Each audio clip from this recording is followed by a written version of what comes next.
When fear enters an economy, the first thing people cut is anything that feels optional. Luxury handbags, high-end cars, fine dining, premium electronics.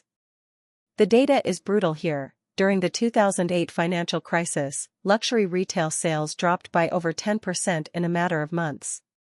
During the Great Depression, department stores that catered to the wealthy lost up to 40% of their revenue almost overnight. Why? Because luxury is the first victim of uncertainty. The moment people start questioning tomorrow, they stop spending on today's indulgences. Brands built entirely on aspiration are the first to feel the cold wind. And they rarely recover the same way. Here's something most people don't realize: the companies that crash hardest and fastest are often the ones that looked the most exciting just months before. Speculative tech stocks, meme stocks, newly IPO'd companies with no profits. During the dot-com crash of 2000, companies like Pets.com went from billion-dollar valuations to zero in under 18 months. In 2022, when inflation fears hit, speculative growth stocks lost 60%, 70%, even 80% of their value, while boring dividend-paying companies barely flinched. When an economy shakes, investors flee risk. They run to certainty. And all those high-flying stocks built on future promises? They fall the hardest, the fastest. No earnings. No floor. This one surprises people, because we've been told for decades that real estate always goes up. What happens next is surprising, and a little unsettling. Property values in speculative, overheated markets don't just plateau during a crash. They drop. Fast. In 2008, cities like Las Vegas and Miami saw home prices fall 50% or more from peak to trough. In the 1990 Japanese asset bubble collapse, real estate in Tokyo fell nearly 60% and took 2 full decades to partially recover. The dangerous myth is that property is always safe. In reality, real estate tied to easy credit, speculation, or foreign investment is among the first to crack when confidence breaks. History shows a pattern that is almost impossible to ignore.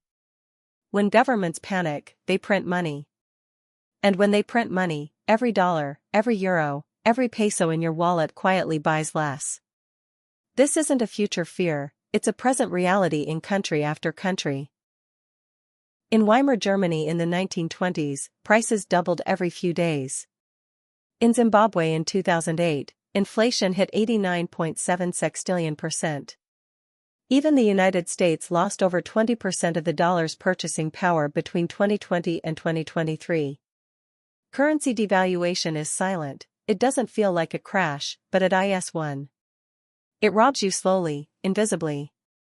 And it always begins before the headlines do. Small businesses are the economic backbone of any nation, which is precisely why they're so vulnerable. When consumer spending drops, when credit tightens, when supply chains buckle, small businesses feel it immediately. In the Great Depression, over 40% of small businesses in the United States shut down permanently. They had no reserves, no bailouts, no Wall Street lobbyists to call. The painful truth is that private equity, the value built in small businesses, local restaurants, independent shops, evaporates quietly. No stock ticker. No media coverage. Just shuttered storefronts, and families left with nothing. This is the crash that happens on Main Street before anyone on Wall Street admits there's a problem. This is one of the most overlooked economic time bombs. When people are drowning in debt, car loans, credit cards, BNPL schemes, and the economy slows, defaults skyrocket. But here's the dangerous part: the value of anything purchased on credit starts to collapse the moment payments stop. Repossessed cars flood the market and depreciate further. Furniture, appliances, electronics bought on installment plans get liquidated at cents on the dollar. During the 2008 crisis, auto loan defaults surged. Student loan debt became a crisis within a crisis. The entire asset built on borrowed money starts to unravel, because it was never really owned to begin with, and here it is. The one nobody talks about.